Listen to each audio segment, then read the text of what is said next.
क्या हो अगर हमें ये पता चले कि हम सब मतलब जन्म से लेकर आज तक जानबूझकर आधी अधूरी सांस ले रहे हैं। ये सुनने में ही काफी अजीब लगता है। बिल्कुल अजीब है। मतलब ऐसा लगता है जैसे हमारी तथाकथित सभ्यता ने हमें हमेशा डरा हुआ रखने के लिए या कहें कि नियंत्रण में रखने के लिए हमारे शरीर की सबसे बुनियादी प्रक्रिया को ही हैक कर लिया है। सही कहा, हमारी सांस को। हाँ, हमारी सांस को। सुनने में ये किसी साइंस फिक्शन फिल्म की कहानी जैसा लगता है ना, लेकिन आज हम जिस सामग्री की गहरी चर्चा करने वाले हैं इस डीप डाइव में, वो कुछ ऐसे ही चौंकाने वाले तथ्य सामने रखती है। और ये तथ्य बहुत ही गहराई से जुड़े हुए हैं हमारी चेतना के साथ। एग्जैक्टली। आज हम ओशो के उन चर्चाओं पर बात कर रहे हैं जो विज्ञान भैरव तंत्र पर आधारित हैं। अगर बहुत ही सरल शब्दों में कहूँ तो ये इंसान की चेतना और उसके दिमाग को समझने का एक प्राचीन इंस्ट्रक्शन मैनुअल है। बिल्कुल एक मैनुअल है। और इस मैनुअल की सबसे खास बात यह है कि इसमें कोई दार्शनिक उलझन नहीं है।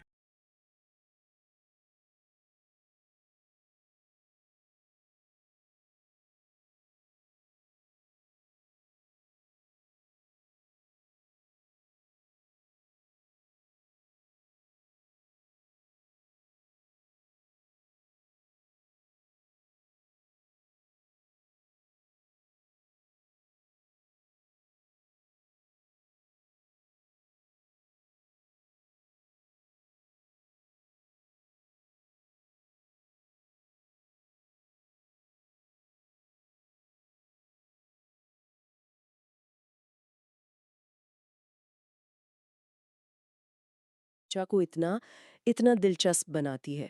मतलब जब हम तंत्र शब्द सुनते हैं ना, तो अक्सर दिमाग में जादू टोने या कुछ रहस्यमयी रस्मों की छवि बनती है। हाँ, समाज में तंत्र की यही एक गलत छवि बन गई है। राइट। लेकिन इन स्रोतों को पढ़ते हुए मुझे समझ आया कि दर्शन शास्त्र यानी जो फिलॉसफी है, उसका काम है पूछना कि ये दुनिया क्यों है। क्यों पर फोकस होता है उनका। हाँ, जबकि विज्ञान पूछता है कि ये कैसे काम करती है, और तंत्र पूरी तरह से इसी कैसे पर टिका हुआ है। बिल्कुल, तंत्र सिर्फ और सिर्फ कैसे की बात करता है। मतलब ये इंसान की मशीनरी को खोलने और उसे उसे फिर से जोड़ने का तरीका बताता है। और इसके काम करने का तरीका बहुत ही अति नैतिक है, मतलब अल्ट्रा मॉरल है। अच्छा।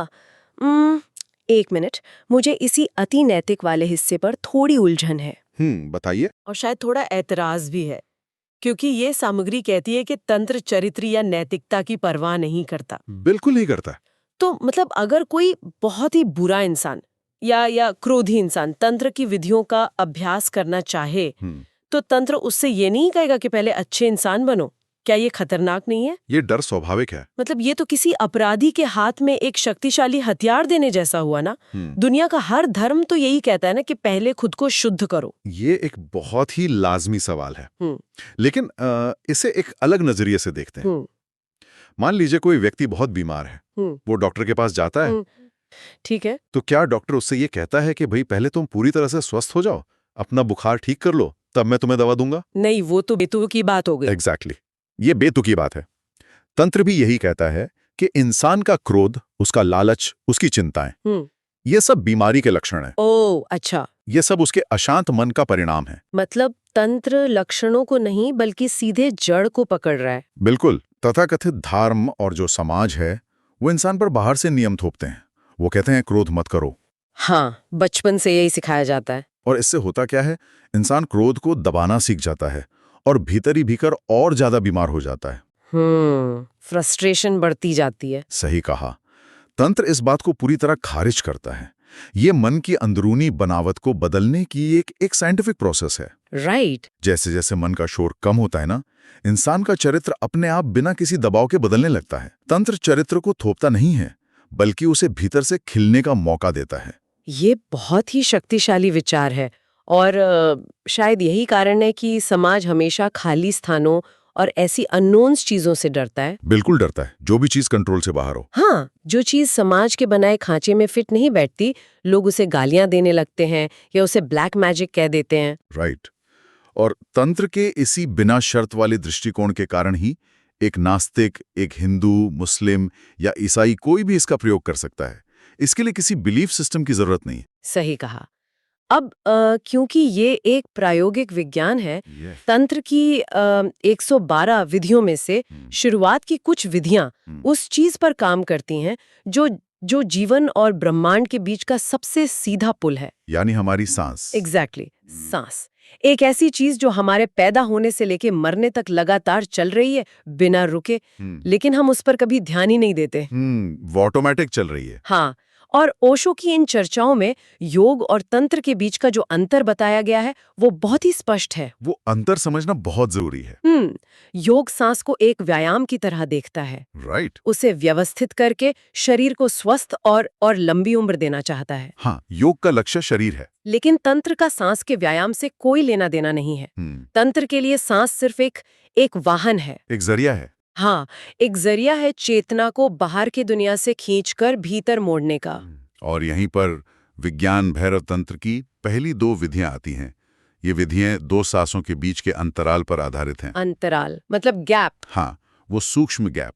इस गैप को समझने के लिए सामग्री में दी गई कार के गियर वाली एनालॉजी मुझे बहुत ही सटीक लगी। हाँ, वो बहुत ही बेहतरीन उदाहरण है। मतलब जो लोग मैनुअल कार चलाते हैं वे जानते हैं कि जब कार को पहले गियर से दूसरे गियर में शिफ्ट किया जाता है तो बीच में एक क्षण ऐसा आता है जब कार न्यूट्रल गियर में आ जाती है। बिल्कुल।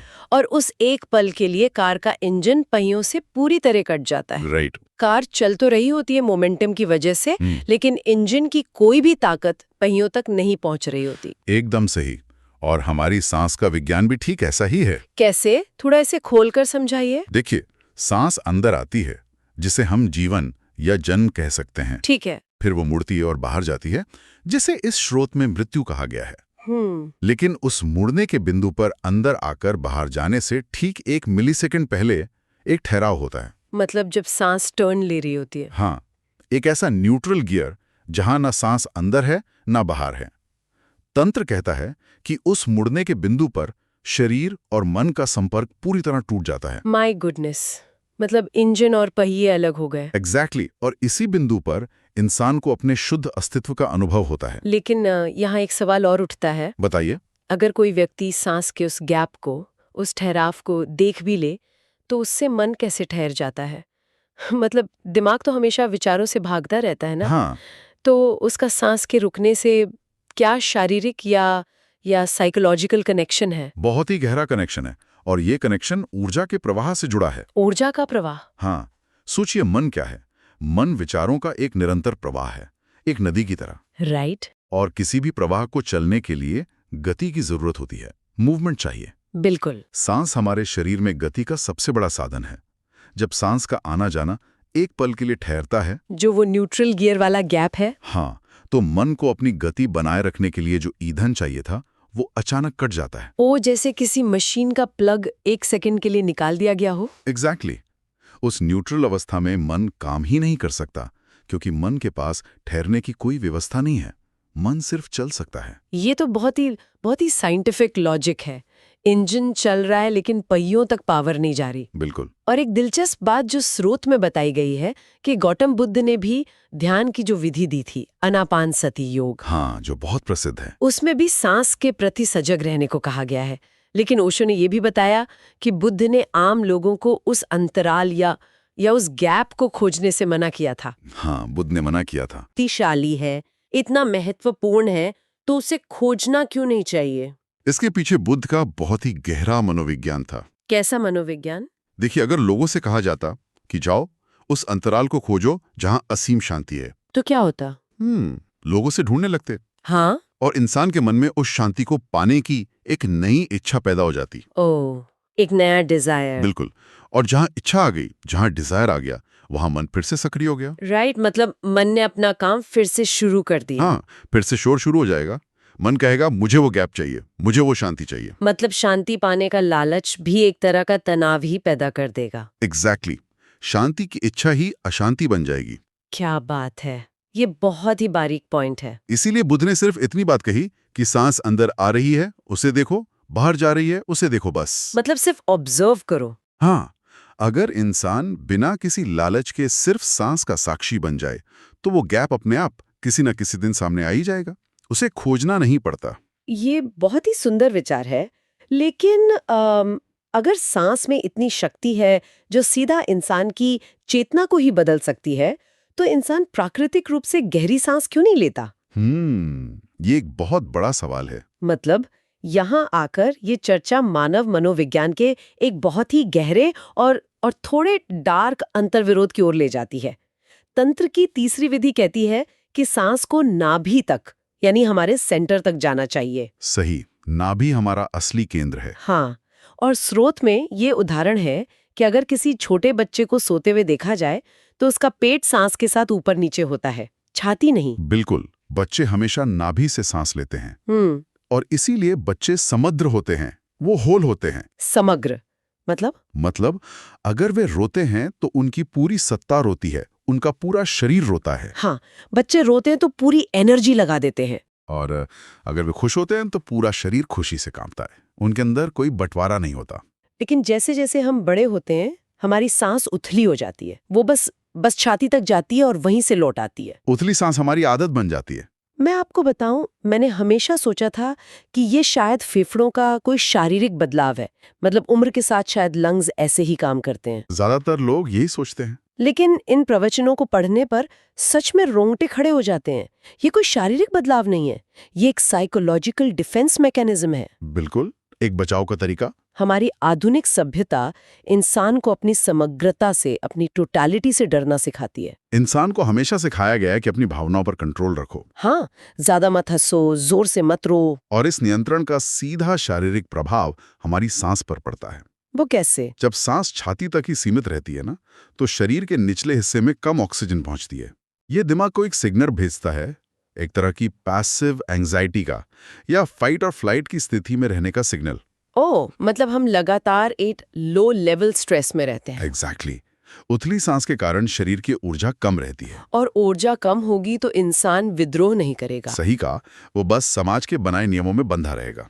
तो इसका मतलब है कि हम किसी भी चीज में पूरी तरह डूबने से डरते हैं, चाहे वो प्रेम हो या क्रोध हो। दोनों ही समाज के लिए खतरनाक हो सकते हैं। हाँ, क्योंकि अगर कोई पूरी तरह क्रोधित हो गया तो वो इस तथाकथित सभ्य समाज का हिस्सा कैसे रहेगा? समाज को ऐसे इंसान चाहिए जो हमेशा डरे हुए हों और नियंत्रण में रहें।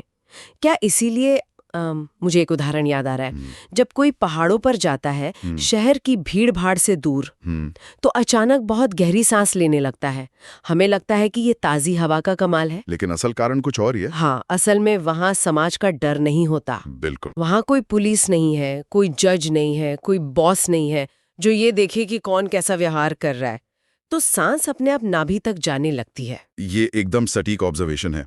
और ओशो की चर्चाओं में एक और बहुत ही महत्वपूर्ण बात का खुलासा किया गया है। वो क्या? नाभि के ठीक नीचे इंसान का काम केंद्र होता है, यानी सेक्स सेंटर। हाँ, जब सांस नाभि तक गहराई से जाती है तो वो सीधे उस जीवन ऊर्जा को जागृत करती है। और समाज तो सेक्स और जीवन ऊर्जा से सबसे ज्यादा डरता है। सबसे ज्यादा भयभीत रहता है सभ्य समाज इससे। इसीलिए बचपन से ही हमारी सांस को उथला कर दिया जाता है ताकि वो ऊर्जा सोई रहे। ये तो एक तरह का सामूहिक ब्रेन वॉश है ही। यहाँ महान दार्शनिक बर्ट्रैंड रसा का एक कोट याद आता है। उन्होंने बहुत सही कहा था कि हमने सभ्यता की बहुत भारी कीमत चुकाई है। क्या कीमत चुकाई है? इंसान सुरक्षित तो हो गया है, जंगलों से शहरों में आ गया है, लेकिन उसने एक खंडित मृतवत जीवन जीना शुरू कर दिया है। वो जिंदा होकर भी पूरा जिंदा नहीं है। ये बहुत ही गहरी और थोड़ी डराने वाली सच्चाई है। बिल्कुल है। अच्छा, अगर नाभि हमारे शारीरिक और जीवन ऊर्जा का केंद्र है, तो फिर इस दिमाग के शोर का क्या?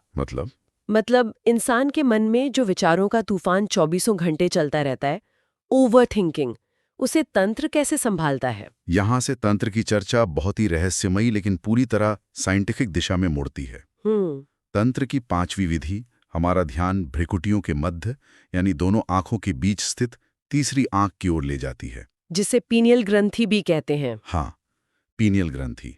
इसका विज्ञान बहुत गहरा है। कैसे काम करता है ये? ओशो समझाते हैं कि ध्यान या कहें अटेंशन, यही इस तीसरी आंख का भोजन है।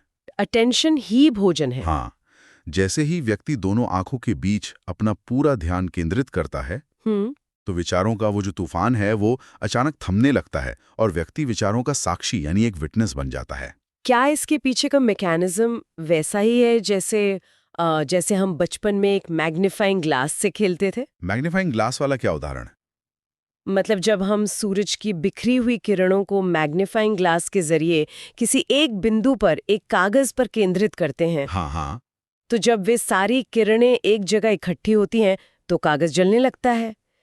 क्या हमारा ध्यान भी उस मैग्नीफाइंग ग्लास की तरह काम करता है? ये बहुत ही शानदार एनालॉजी है। बिल्कुल ऐसा ही होता है। मतलब बिखरा हुआ ध्यान हमें कमजोर बनाता है। राइट, लेकिन जब वही ध्यान पीनियल ग्रंथि पर एक लेजर बीम की तरह टिकता है तो एक बहुत ही शक्तिशाली ऊर्जा पैदा होती है।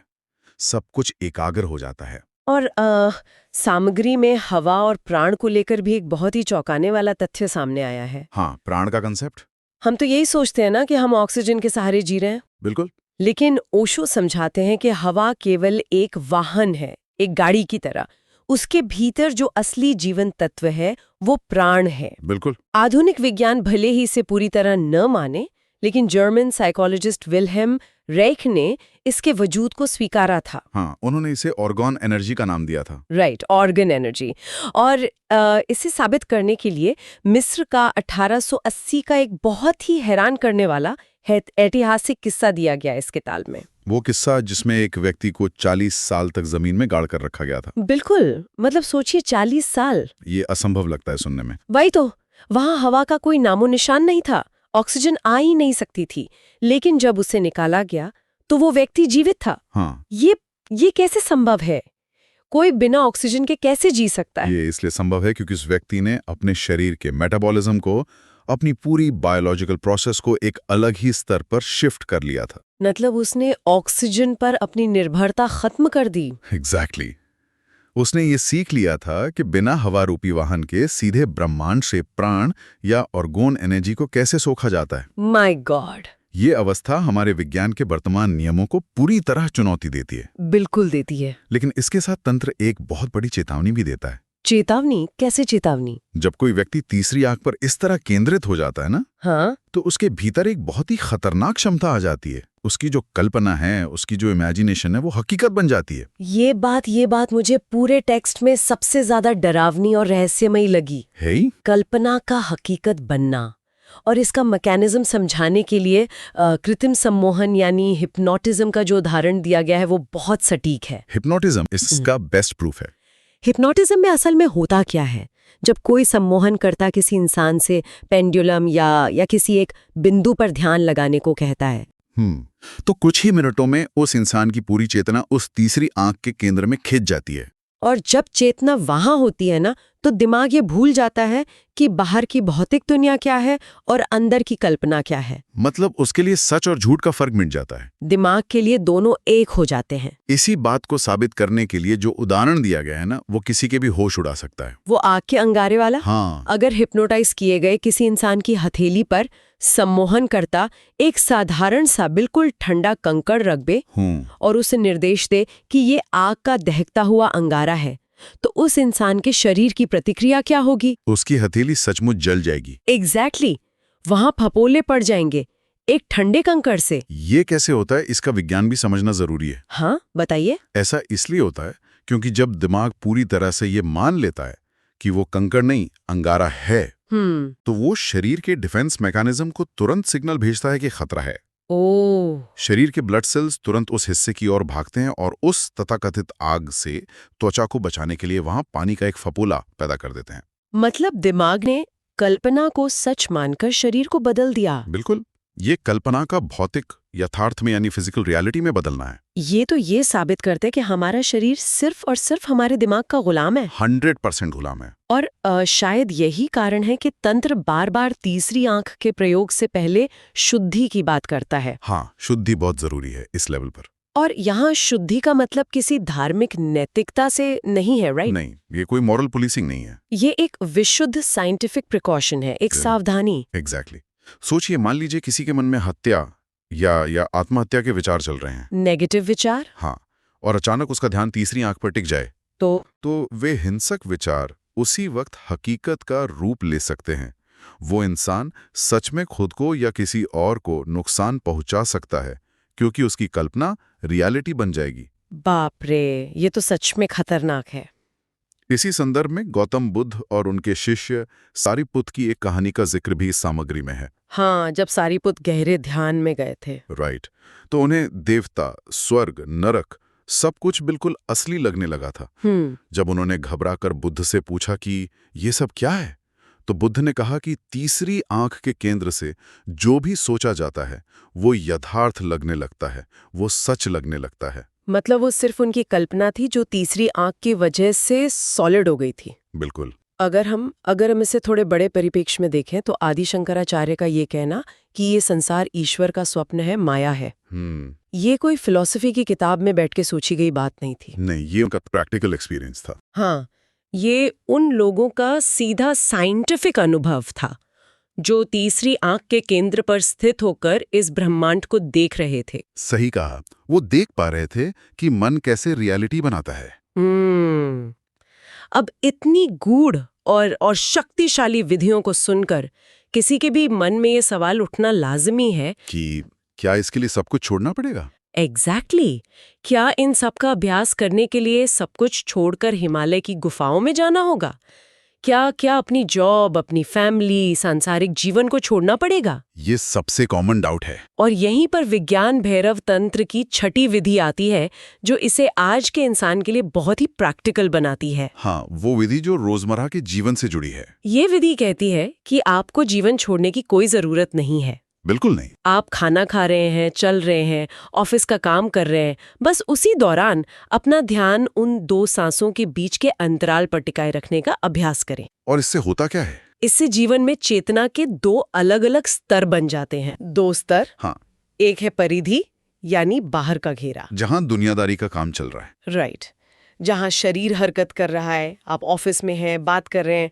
और दूसरा है केंद्र, सेंटर, जहां इंसान पूरी तरह स्थिर है, जहां कोई हरकत नहीं है। तो मतलब शरीर काम कर रहा है लेकिन अंदर मन एकदम शांत है। एग्जैक्टली। इससे इंसान कर्ता या कहें डूअर नहीं रहता, बल्कि एक अभिनेता बन जाता है, एक एक्टर। और एक्टर बनने का फायदा बहुत बड़ा है। क्या ये वैसा ही नहीं है जैसे हमारे तनावों को, हमारे स्ट्रेस को एक झटके में खत्म करने का कोई स्विच मिल गया हो? बिल्कुल। इसे रामलीला के उदाहरण से बहुत अच्छी तरह समझाया गया है सोर्स मटेरियल में। रामलीला का उदाहरण बहुत ही खूबसूरत है। हाँ, मतलब जो व्यक्ति मंच पर भगवान राम का किरदार निभा रहा है, वो बहुत अच्छी तरह जानता है कि वो वास्तव में राम नहीं है। उसे पता है कि वो सिर्फ एक्टिंग कर रहा है। राइट। जब सीता का अपहरण होता है तो मंच पर वो रोता है, पेड़ों से पूछता है, पूरा अभिनय करता है, लेकिन क्या असल में उस अभिनेता को दिल का दौरा पड़ता है? नहीं, उसे कोई दुख नहीं होता अंदर से, क्योंकि वो जानता है कि ये सिर्फ एक नाटक है। इसी बात पर रामायण की एक बहुत ही सुंदर भारतीय कथा का उल्लेख भी है। वो वाल्मीकि वाली। हाँ, कहा जाता है कि महर्षि वाल्मीकि ने राम के जन्म से पहले ही पूरी रामायण लिख दी थी। अब इसका अर्थ क्या है? इसका अर्थ यह है कि राम को केवल उस लिखी हुई स्क्रिप्ट का पालन करना था। मतलब सब कुछ पहले से तय था, उन्हें बस अपना रोल प्ले करना था। एग्जैक्टली।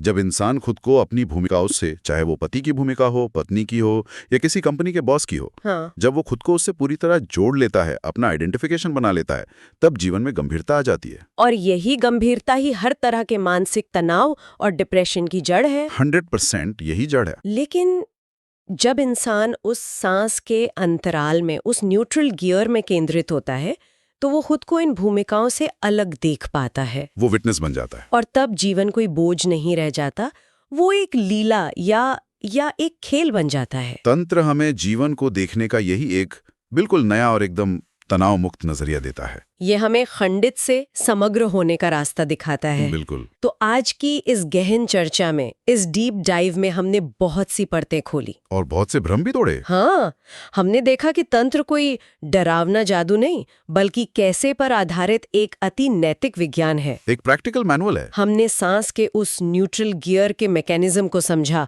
जो मन के इंजन को शांत कर देता है। हमने देखा कि कैसे हमारी उथली सांस हमें समाज के डर में बांधे रखती है और कैसे नाभि से ली गई गहरी सांस हमें वापस हमारी संपूर्णता से मिला सकती है। और तीसरी आंख का वो रहस्य भी। बिल्कुल। तीसरी आंख के फोकस से लेकर कल्पनाओं के हकीकत बनने तक का जो सफर है, वो सच में मानव शरीर का एक अकल्पनीय विज्ञान है। कि वाकई में एक आई ओपनिंग चर्चा थी। लेकिन इस चर्चा को खत्म करने से पहले मैं एक विचार छोड़कर जाना चाहूंगी। बताइए। आज हमने जाना कि तीसरी आंख पर ध्यान केंद्रित होने से हमारी कल्पनाएं और हमारे विचार भौतिक यथार्थ में बदल सकते हैं। शरीर पर फफोले तक पैदा कर सकते हैं। एग्जैक्टली। तो जरा सोचिए, इस उथली सांस, बिखरे हुए ध्यान और लगातार चलने वाले नकारात्मक विचारों की इस वर्तमान स्थिति में, जहां हर इंसान स्ट्रेस में है। जहां इंसान दिन भर चिंताओं में घिरा रहता है, हम अनजाने में अपने लिए कैसी वास्तविकता का निर्माण कर रहे हैं? ये बहुत ही डरावना सवाल है। क्या हमारे डर और हमारी बीमारियां केवल इसलिए सच हो रहे हैं क्योंकि हम अपनी ही जीवन ऊर्जा की दिशा से पूरी तरह अनजान हैं? क्या हम बिना जाने ही अपने ही बुरे सपनों को हकीकत में बदल रहे हैं? इस पर विचार कीजिएगा।